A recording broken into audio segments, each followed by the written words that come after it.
Thank you for listening to the Content Magazine podcast, Conversations with Silicon Valley's Creatives. I'm Daniel Garcia, your host and the cultivator of Content Magazine, published by SV Creates. This episode of the Content Magazine podcast is brought to you by Bonfire, a Silicon Valley digital agency building elevated websites for ambitious brands. Find out more about Bonfire at bonfire.com. Hello. Today we talk with Stacey Kellogg. She's an attorney, a consultant, and the co-director for SJWalls. Hey Stacey, how you doing? This is Daniel. Hey Daniel, doing good. How are you? I'm doing great. Great to talk to you. Thank you for taking time. I know that you are pretty busy, or at least coming off a very busy week last week, because SJWalls just had a week and a half of mural painting and activities, right? We did. So it was about 2.5 years in terms of planning. Oh, But wow. pandemic, right? I mean, we were kind of like everybody else. We had to, I would say, hurry up and then wait. So yeah, this was our partnership with the Guadalupe River Park Conservancy that we started planning way back in 2019, actually. And Wow. so seeing the festival finally come to life, it was in a way very surreal. But yes, you're definitely catching me maybe a little more tired than usual. Yeah. Well, okay, so let's even go back. I definitely want to get into all that, but I want to go back because you're probably running a little tired all the time because you seem like you're involved in a lot of things. And I think by trade, like your full-time real gig, is correct, or at least you were an attorney. Is that correct? Or doing law? Is that practicing law? Yeah, that's correct. So attorney by trade, and I actually came out of about as far from the arts sector as I think you can get. I was in the private financial sector for a Okay. number of years, and so did a bit of business development and project management work in that sphere. Yeah. Worked full time, went to law school at night, and then stayed on as an in-house counsel, handling every fun thing you can imagine. Anybody who has an HR department, they understand. Oh, So wow. Yeah. yeah, so about a decade of experience doing that, and then really just having this special opportunity to kind of reflect and say, maybe it's time to go do something a little bit different. And so for the last few years, getting the opportunity to kind of dabble and work with my friends at Empire 7 Studios on different public art initiatives that they've been working on. Yeah. Yeah. So then, okay. So when you were young and in high school and all that kind of stuff, were you always kind of more drawn towards doing something you wanted to do law? Like, how did that kind of develop in your life? Yeah, it's interesting. I grew up and was actually very involved in the performing arts, believe it or not. So I Okay. grew up as a dancer, and then Yeah. that was a huge part of my life up until probably about 16, and having to go and like get a real job, right, and start working, Yeah. and so totally grew up as a lover of the arts, and I think just had like a passion and an interest in it, Mm-hmm. but always wanted to go to law school. I'm one of those like Hmm. weird kids that kind of knew and had an interest in it from very early on. And I'm a history nerd. So a lot of that is Yeah. certainly tied up into learning the law. So yeah, that was the path that I headed down. Yeah. Cool. And you said that you were doing law school at night, like while you were working. Is that true? Is that what I hear too? Yes. So that was just brutal to be to be honest. It was actually a little bit of a blessing and a curse. I was Hmm.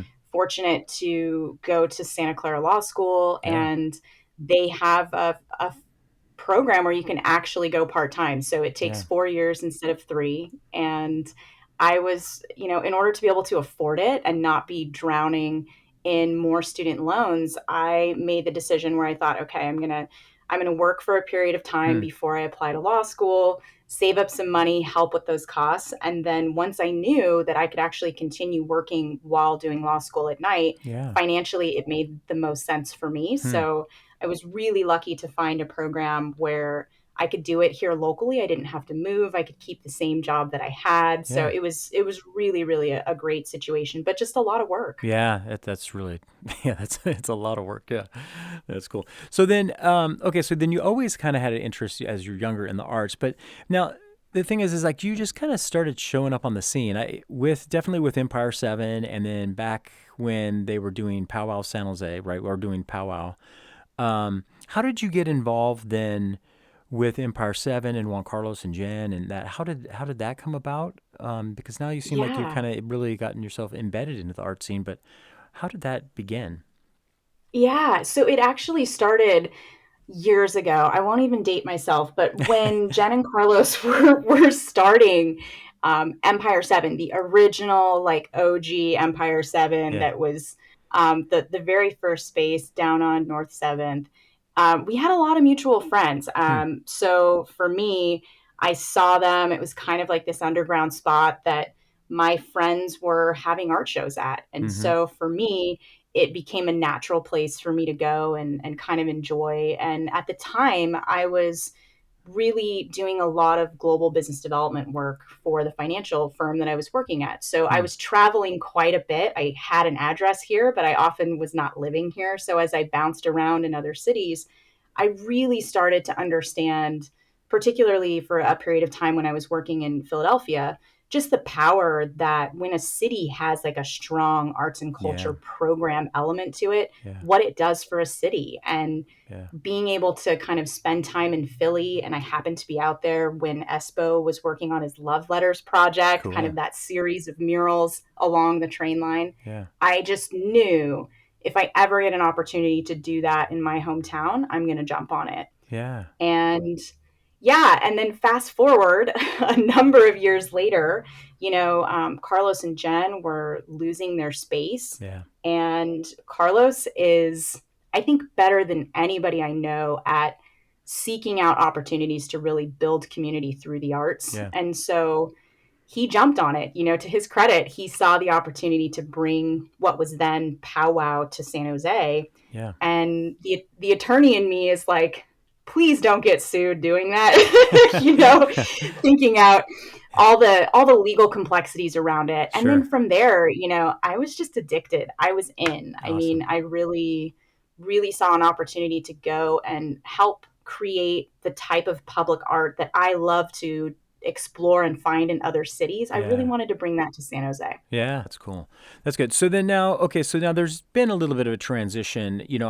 It was Powwow San Jose with kind of Powwow Worldwide, and then it's kind of has moved to San Jose Walls. Like, what's all that relationship and what's going on there?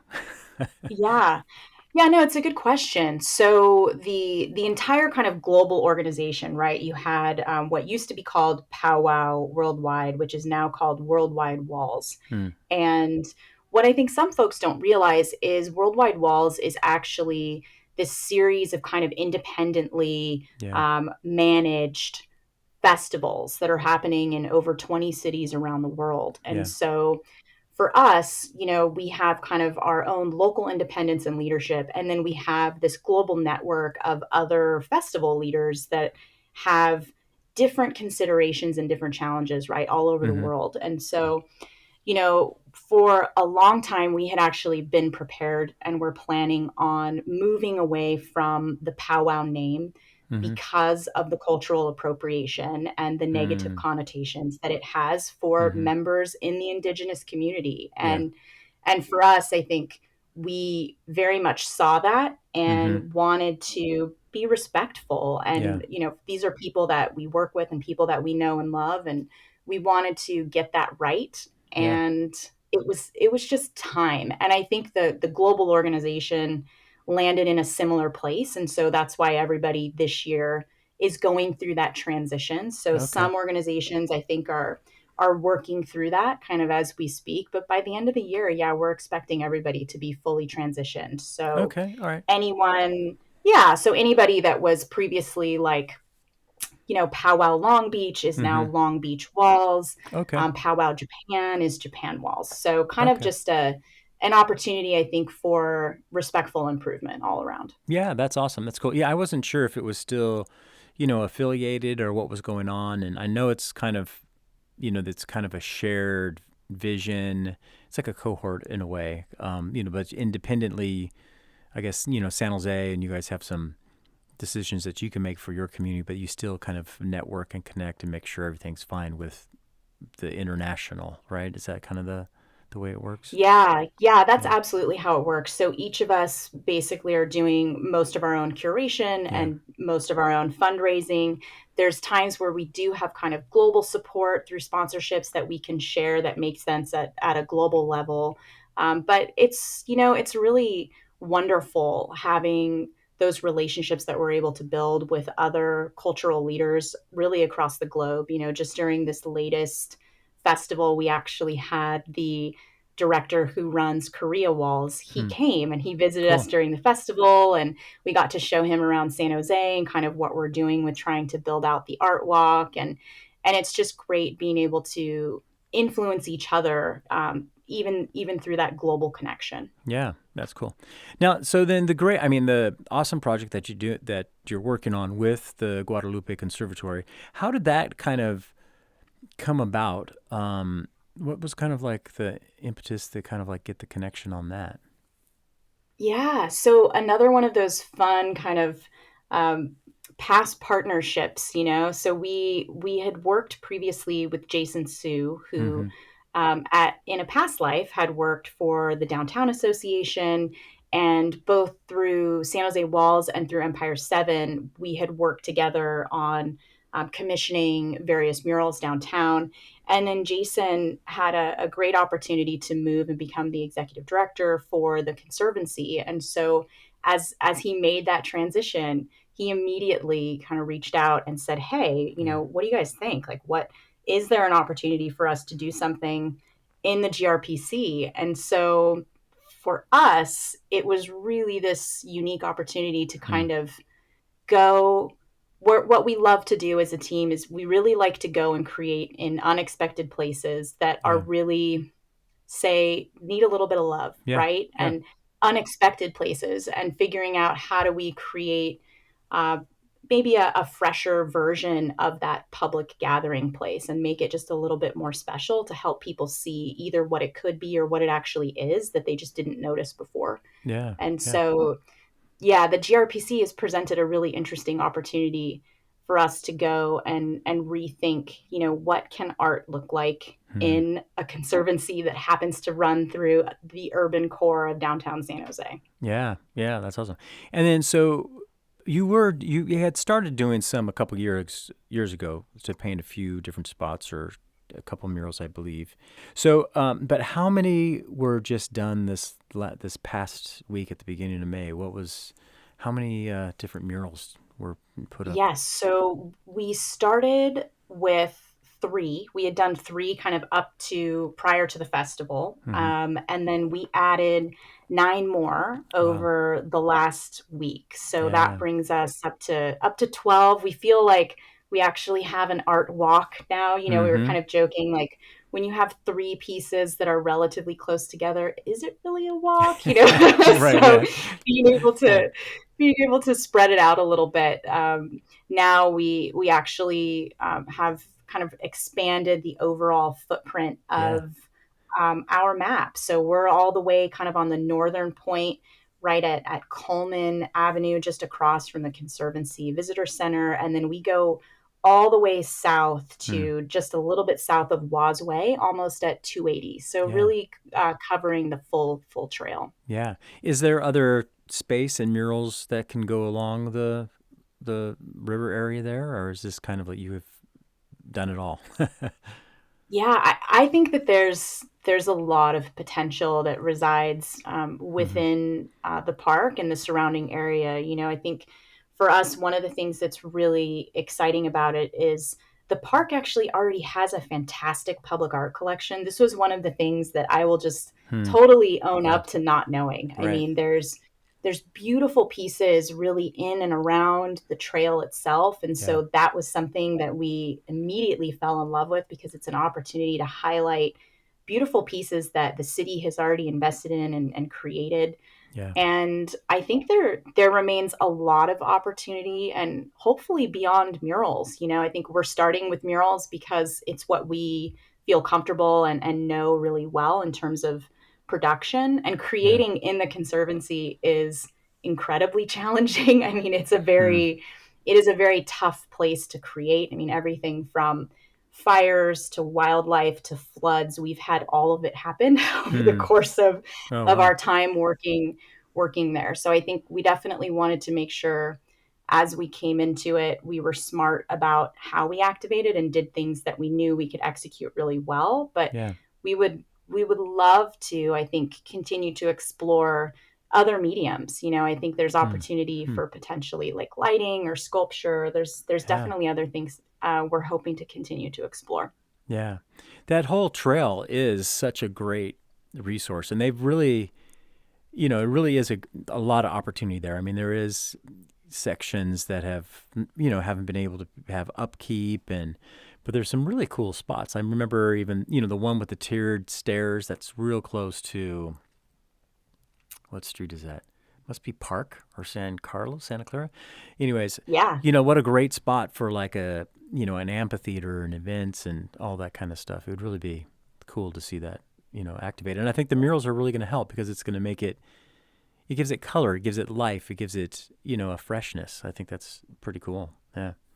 Yeah, that's the hope. I think we once we spent time in the park, we just completely fell in love with it. I mean, it is a really unique thing for a city the size of San Jose to have any kind of park, right? But to Yeah. Yeah. have a park that is the size and the style of what the GRPC presents is fantastic. And I think for us, once we got in there and we saw just how interesting it was and how unique it is, I mean, there's not a lot of places in a city our size where you can go and see, a river Hmm. with fish. You can see hawks. We have all these crazy stories of like we've seen hawks eating baby ducks and like really like very, very like actual wildlife situations, right? Yeah. Yeah. So it's special and I think it Yeah. needs a lot of love and it's Yeah. certainly worthy of our time and effort and our respect. And I think we're hoping that we're going to show people that there's a new reason for them to go to the park and to enjoy it. Yeah. Because actually, one of the things we learned about while we've been working with them is, that park and trail system actually gets over like 400,000 visitors a year. I mean, Yeah. that's a lot. Yeah. And so for us, the opportunity to be curating and adding art to a location that's getting that type of visibility is also very unique and very special. So I think we're hopeful that it's going to be something positive for the community as a whole. Yeah. Yeah. And I know the city wants to see more things happen there. And I know when placemaking and like urban development, and you look at cities who have somewhat of a river walk or something like that, that always seems to kind of bring kind of like vitality and life. So, yeah, it's cool. I'm excited that you guys have been working on it. Um, and it must be too, I would think. Now, let's get into a little bit of, since you're a lawyer, painting and doing murals on walls is not always just an easy thing. Like, oh yeah, sure, go ahead. I mean, there's a lot of red tape and bureaucracy that goes along with that, right? From the building owners to the city to transportation, right? What's some of the things that you've had to deal with in the past with doing murals? Oh, Daniel, how much time do we have for this? Yeah, it seems No, like it's an easy thing, like, oh, can we paint a mural on here? Sure, go ahead. But then it's like the Department of Transportation is saying like, well, totally. Yeah, it's interesting because as we float to different parts of the city, we have different challenges. hmm, So when we were downtown, when we first started and we were kind of downtown, we were really trying to go after some of the big walls that people said, "Oh, you'll never get that wall," right? And hmm, so the challenge was like figuring out who is the property owner, how do yeah, you convince them that this is worth it, what kind of commitments are you making? yeah, And for us, like one of the rules of SJWalls is we don't tell people what to paint. Yeah. there are Yeah. no like, it's not a commission, right? Like this is not Yeah. a commissioned piece of artwork where the Hmm. building owner gets to tell the artist, hey, I'd love something inspired by XYZ, right? Right. Yeah. So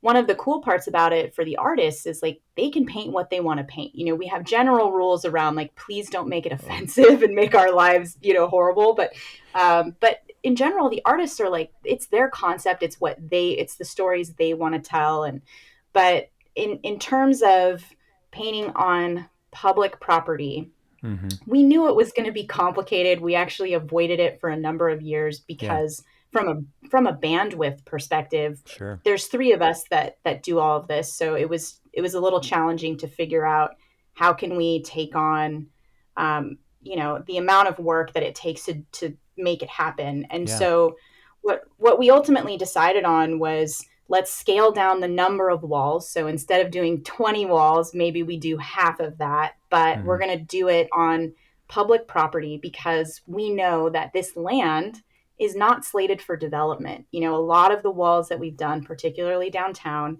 they're going to be developed. We're actually going to lose a number of murals Yeah. this year, which we knew was going to happen and Yeah. Yeah. actually is in a lot of ways a positive thing for the development of our city. But it's still a bummer, you know, to Yeah. spend Totally. all that time and see it come down. So I think, Yeah. you know, the trade-off of like coming into public property is you have to go, and yes, we have to work with Parks and Recreation. We have to make Mm-hmm. sure we're following Department of Transportation rules. We are mindful in the locations that we select that they're not creating safety hazards on the trail. That's a big thing that maybe we Hmm. weren't expecting coming into it because there's Yeah. walls that we would have loved to have done, but from a safety perspective, it doesn't necessarily make sense. So we've had to Hmm. select other locations. Yeah. And yes, we have to work with the water company to make sure that they're aware of what's happening in the waterway. We have to make Right. sure we're not polluting the waterway. Yeah. So there's a lot. There's definitely a lot of red tape for sure. Yeah. Yeah. It is kind of crazy. So then we're going to shift gears here, but tell me about do you still have your trailer, your Scamp, your vintage? I do. I do. It's still That's like a awesome. total obsession. I was actually, I'm getting through this week. I'm kind of catching up on all of the stuff that was happening while we've been busy producing the murals. But Yeah. yeah, next week I am camping again. I Oh, can't awesome. wait. So yeah, it's like it's a little vintage fiberglass trailer. It's a 1978 Scamp. Yeah. And Yeah. I just totally love it. Yeah, my husband Scott and I, we bought it like 5 years ago and we finally got time during the pandemic to restore it. So Oh, now cool. we just get to camp and enjoy. Yeah. So what kind of shape was it in when you got it? Was there like, I think I saw something that there was like rot in it and some mold or something you had to take care of or something like Oh that? yeah. Yeah. It Oh, was yeah. fresh out of 1978. So it was in need of a lot of love, but I'm really lucky because my partner is incredibly handy Oh, okay. and Yeah. he's definitely got all the skills down, but it was like a lot of let's watch YouTube videos and learn how to fiberglass and we Oh, just wow. kind of jumped in. It was actually pretty fun. Yeah. What's one thing on that you've done that you're like, hey, I'm pretty proud of myself that I was able to do this? You know, I was actually able to help like restore the interior, the Hmm. siding. It's a very specific material on the inside. It actually looks kind of like elephant skin, so that's what Hmm. they call it. But technically, it's called insulate. Hmm. So I was pretty proud of myself because I figured out how to patch an area that had been ripped and Oh, like make it look very seamless. You wouldn't even have known that there was a rip there and kind of patch it and paint it, and it looks like brand new. that's cool. So is that kind of your I don't know, that's how you kind of like restore, or that's your to get away and go kind of scamp?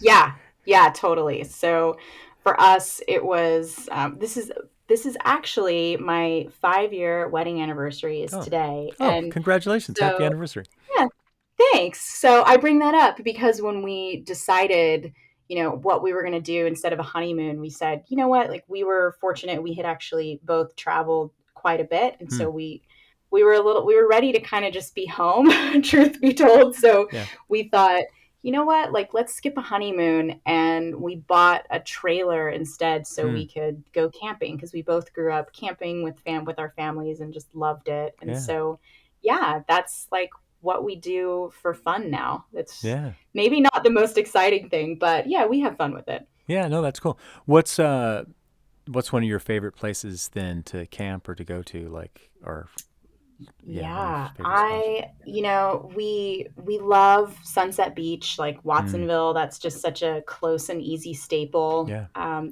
Yosemite, Yeah. if you can get a reservation, it's the dream. You can't beat it. But yeah, those are some of our favorites. Yeah. That's cool. That's fun. Um, so let's go back then to San Jose Wall. So what is your I mean I guess you're the director and development. Like what I mean are you the HR and the lawyer do the contracts? What's your role? What do you do? Yeah, yeah. So we all wear a lot of hats on our team, Yeah. being three of us, right? Kind of overseeing things. Yeah. But I definitely handle all of the legal, the Mm. logistics that come up. Yeah. I'm also doing a lot of the, I would say, program management. So Okay. coming up with, what is this looking like from the 10,000-foot level, Mm. right? And Mm-hmm. like coming up with the strategic planning to think about when are we doing what, and Mm. making sure that we have an actual program that we're running. Because, especially as we're creating in a public setting where there is more red tape, Yeah. something as basic as, if we don't get the approval from the public art committee at the meeting that we have to get it at, we are now 2 months delayed. And Yeah. the Yeah. importance of kind of that logistical side of things to make sure that all of the plates that are spinning in the air to make it happen come together on time. Yeah. That's cool. I have to say that, thank you.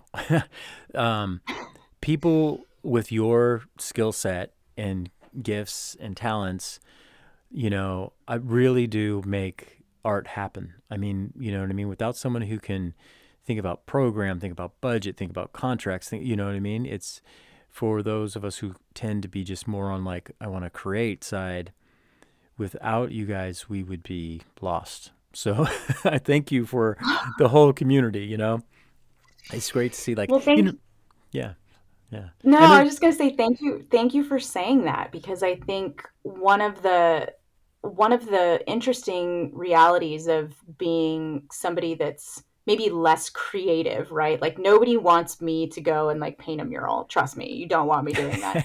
But it's like, but having an interest in the arts and being yeah. a lover of the arts Hmm. for literally my entire life, I think folks that are from more of a traditional business mindset, I think they sometimes want to get involved, but they Yeah. don't understand that they actually can add value. And I Yeah. think you're right. I think I see how many creatives I work with, and that's what some of like my freelance and consulting work resolves around, is Hmm. like figuring out how I can use my curiosity and my professional training on a Hmm. variety of fronts to help creatives go do something that they've never done before, Yeah. if and sometimes that looks like an artist who is like, hey, I created a mural, I want to get a licensing deal, how do I go and do that, Yeah. right?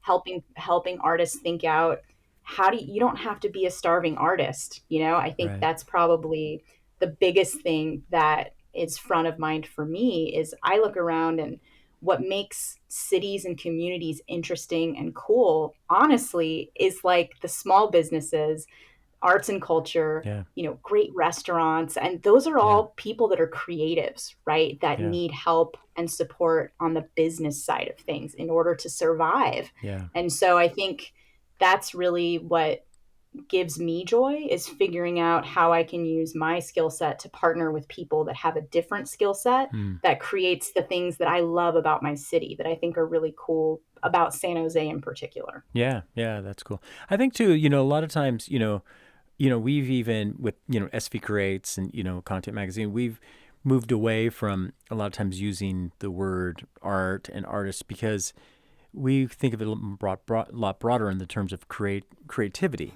and so people who work with numbers and people who work with, contracts, they're still problem solving. There's a lot of creativity that's going. It's just a different set. It's not paint, it's not sculpture, it's not photography, but it's still really, like you were talking about, using curiosity and solving problems and helping things happen and making the world better. So there's a lot of creativity to, what you're doing. It's awesome. And I've seen that, from the side of seeing Empire 7, seeing Powell, seeing, Jen and Juan Carlos. And then, I feel like you've kind of like helped the team be stronger, right? And that's exciting to see because, we definitely want, as a citizen, I want to see murals go up and art happening here in town. So thanks for being a part of that. Oh, thanks. Thanks for recognizing that. And I think it also says a lot about the fact that you have folks like Jen and Carlos that have been creating in the Yeah. city for Yeah. years, right? Yeah. And really these like institutions with respect to arts and culture here in San Jose Yeah. that are open enough and willing enough and confident enough to say, yeah, I'll take the help. Like, let's Yeah. go, right? Like, Totally. let's level up and let's figure out how to go do all of this stuff that we've never done before, right? And I think we're having a lot of fun because it's taken time, right? Like any team, but Totally. I do feel like we've really started to kind of gel and click in a way where we understand each other's collective strengths and weaknesses, and we're Yeah. comfortable enough just saying like, you know what, I'm not great at that, you're fantastic, you take Yeah. it. Yeah. Like, I'm better at this, I'll take on this, right? And it's like, Yeah. there's no egos, there's no judgment. And I think when you can get a team to that point, it really, Yeah. you just see things blooming, right? And it's actually really fun to be a part of as well. Yeah, that's cool. Well, good. So what's then, I know it's recovering from last week, heading out for anniversary in the Scamp, but what's next then for San Jose Walls? What's coming up next? You guys already got Yeah. stuff on the calendar? So, we have some private commission work that we'll be doing that you'll see kind of later in the year that I Mm-hmm. can't say too much about. But I think, what I can definitely share is we're going to pause a little bit to figure out what's next with respect to the art walk. We want to stay there. We want to stay in the GRPC. Yeah. We want to continue to think about whose stories are not being told and how do we help go and tell them. I think, a lot of the work that we tried to do with the last festival was reflect on what types of artists and what type of art did we think was missing from representation in public spaces. And so thinking about, the city is over 30% Asian, it's over 30% Latino, right? Like, how are we telling those types of stories? And so that definitely influenced a lot of kind of our latest round of work. And I think we're curious to, as I shared a little bit earlier, maybe move into different mediums, maybe move beyond just murals and think about sculpture and lighting and Yeah. digital content as well. I know I have a huge interest in that. I'm currently exploring the metaverse, and I'm turning into a huge like NFT nerd. Awesome. So yeah, perhaps That's some cool. projects on that front as well. Oh yeah, that's cool. That's awesome. So then, that's exciting. It'll be fun to see. So then, what about for like funding? Now is I don't I should have researched it, but it sounds like Walls is working as a nonprofit. It's for profit or it's a foundation. Like, what's the structure and how does that all work? Yeah, so currently for profit, I think nonprofit is a potential consideration for the future. We talk about it. For us, I think we've just continued to kind of like keep moving forward. And from a funding perspective, yeah, we do all of our own fundraising. So we're the ones that are writing the grants. We're building out partnerships with different organizations, folks like a Kelly Moore or Cresco, these great businesses here locally that help provide support in a Yeah. variety of ways. Yeah, that's cool. Yeah, awesome. So then let's. You say that you're a little bit of a history buff, or you're like you enjoy history. What is, do you have like a little history fact or a favorite person of history that you kind of like idolize or researched or anything like that? Oh, interesting question. A favorite person of history. I think I don't have like a favorite. I think where I really nerd out on history are all things kind of constitutional Hmm. and relating to like the founding of our great country, and Hmm. particularly with everything that's going on right now, right? Mm-hmm. I think it's a really interesting time to be, um, especially coming out of having been to law school. I'm amazed Hmm. at like how many people seem to be interested in the Constitution now. That's kind of fun to watch. but Yeah. um, but yeah, I think I don't know. I mean, I'm fascinated by all different kinds of folks, really. Yeah. Yeah. Would you say then, are you more history buff in the sense of like, for like documents and like for the law thing, that's not so much necessarily for the people or something, or Yeah, I mean a mix of both, yeah, right? Like I'm the person I love I'm like blanking on a good nugget right now, that's but all right. like thinking about like the little nuggets that you learn. Like okay, one that just kind of was very interesting to hear firsthand was we were down during the festival. One of the owners of Kagura shop in Japantown, right? This Mm-hmm. institution in Japantown. Richard, the owner, was letting our team kind of borrow. He has a wonderful collection of like vintage Stingray Oh bicycles. yeah, So he yeah. was letting our team borrow some for our mural ride. And we were talking about how Kagura just redid their beautiful neon sign out in front of their shop. And he was explaining to us, the history of the sign itself and Hmm. all of the different iterations of what had been on the sign, Hmm. and how that actually tied back to, his grandparents and losing the shop because they were put in an internment camp. Yeah. And so during that period, the people who were taking care of the shop having their family name on it instead of the Kagura name. Hmm. And then having, when they were able to get the shop back, having Kagura put back in kind of Wow. large letters.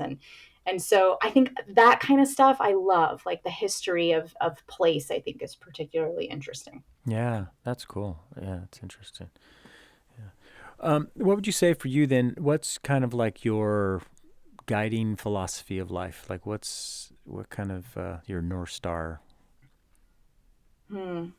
I think my North Star is figuring out how to improve things in a way that comes from an honest intention to serve.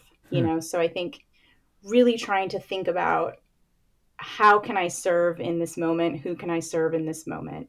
Hmm. And really what's going to make sense in terms of improving things. And sometimes that means doing absolutely nothing and leaving it be, right? Sure. And sometimes I think that means just getting your hands dirty and jumping in, and sometimes doing things you don't even necessarily want to do, but it's the right thing to Hmm. go and do. Yeah, that's cool. Yeah. And then over the last couple of years, I mean, COVID has been an interesting time for everybody, for work and personal, family, and you're somewhat a newlywed when it hit.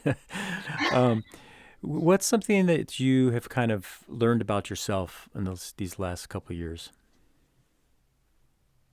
Yeah, it's been tough, and I will say I don't have kids, so I Hmm. I look at parents that have been doing this, and Yeah. it blows me away. Yeah. But I think I know I'm a little bit of a homebody. I knew that coming into the pandemic. So, Mm-hmm. in certain ways I was like, "Oh, I'm totally built for this." Mm-hmm. But Yeah. in other ways, I think what I've learned about myself that has really surprised me is how much I actually need and want like shared experiences with Hmm. strangers. Hmm. As strange as that's going to sound, but like, and I think it's really like arts and culture is like such a such a great example. So like for Mm-hmm. me, of course I miss gathering with friends and family. That I would have expected, but I wouldn't Yeah. have expected necessarily like I really miss going and getting a cup of coffee at a great coffee shop and like talking, with the barista or the people Hmm. working there, or like, that buzz of energy that people have in a crowd, like before a show starts when you're going Yeah. to like a performance, or just like seeing random strangers, everybody vibing on the same music at a bar. Like Yeah. I wasn't expecting to miss that. And I really missed that during the pandemic. Yeah. Yeah. So then with that, then let's, as you talked about a little bit, you're exploring the metaverse and stuff like that. Uh, what's, Yeah. yeah, so like in what layer are what, I mean, you doing like what Oculus, glasses and that kind of stuff, or like, what are you doing? Yeah. Yeah, so a little bit of that, which Yeah. is just a total trip. It's And more kind of very, gaming, or actually like where you just kind of go in and you hang out with people in spaces. I'm so unmeta. I don't even know. yeah. No, no, no. It's good because literally like 6 months ago, I would have known nothing. Yeah. But what actually made me interested in it is I've had a lot of artists that are friends or that I've worked with that are curious, particularly around like NFTs and like Mm-hmm. why are artists. So my whole thing is like, why are artists even interested in this, right? Right. So, Yeah. but what I've come to realize is the power, particularly for creators, that really is happening in this world of Web3, Mm-hmm. because when it comes to NFTs, there's a really unique ability to track your royalties and Mm. automatically get paid every single time that piece sells. And Yeah. so if you think about it from like our current situation, artists trying to track a painting selling time over time over time, Yeah. it's cumbersome, and I think most artists are not tracking it, to be honest. So Yeah. to have an NFT that can automatically do that for you and get you paid a commission every time, I think is incredibly interesting. Yeah. Um, but yeah, so for me, it's less on the gaming side. It's more on researching and investing in different NFT projects and Hmm. understanding the communities behind them. There's a very interesting community aspect to all of it that I wouldn't have anticipated, but Hmm. it's very interesting. There's projects that have like private events if you're a member in the NFT project, and networking opportunities. I'm actually going next month to an NFT conference in Oh New wow. York. Oh So cool. who knows what that will be like. Yeah, that's cool. Yeah. Yeah, you have to tell me what you learned, and I'm excited about. We actually have a one of our writers who's an artist, and he wrote a kind of like an editorial op-ed for this issue that's coming out next week. That's about NFTs, and it was pretty fascinating. Like I didn't know the same thing about the community aspect of it and the pain, and yeah, it's interesting. So I can't wait to hear what you find out. Yeah, Yeah, I will go to this conference and I will report back. But yeah. it's interesting because what's come out of it is, so probably my biggest interest in all of it, besides the opportunity for artists to be getting paid for their work, Hmm. is right now it's a space that's growing so incredibly quickly, and it like tech, when tech was first happening, Hmm. it's very homogenous. So Mm. very few women in the space, Hmm. very few artists of color in the space and creatives in the space. And the latest kind of report that I was looking at was talking about how like less than 5% of all the NFTs that have been created are created by women, Hmm. and like 6% of all of the crypto that's being purchased is purchased by women. And so Hmm. as a woman, I look at that and I just, my red flag radar goes off, Yeah. right? Like this Yeah. is a space that we need to diversify and we need to understand. And for me, that's really why I want to jump in and just think about, is it a place to be that I think other women in particular should be in? And Hmm. so Yeah. yeah, so I'm also working on an NFT project with an artist friend who's based in Mexico City. So we're kind of jumping in together and Cool. figuring it out. Oh, awesome. That's cool. Yeah. Well, Yeah. definitely we have to do another podcast about NFTs, like in a year from now, just about that. That would be really Cool. super cool. Yeah. Yeah, definitely. I'm in. Yeah, awesome. Cool. Well, thank you, Stacey. I really appreciate what you're doing, for San Jose, for the community, for the arts. And thank you again, for sharing just your skills and your talents to help make our community a more vibrant place. So I really appreciate it. And, thank you for your time today on this podcast. Oh, thanks for having me, Daniel. It was a great conversation. Cool. All right. We'll talk to you later. Okay, bye. To find out more about San Jose Walls and to find a map of the Guadalupe River Walkway, go to their website, SJWalls.com, and follow them on Instagram at San Jose Walls. And find out more about the Guadalupe River Park Conservancy by going to their website, grpg.org. Thank you for listening to the Content Magazine podcast. Follow us on social media at Content Mag. Become a member and help us to continue to tell the stories of the South Bay's creatives. This episode's music is 408 by Jack Pavlina. Follow him on Spotify and also on his Instagram at Jack Pavlina Music.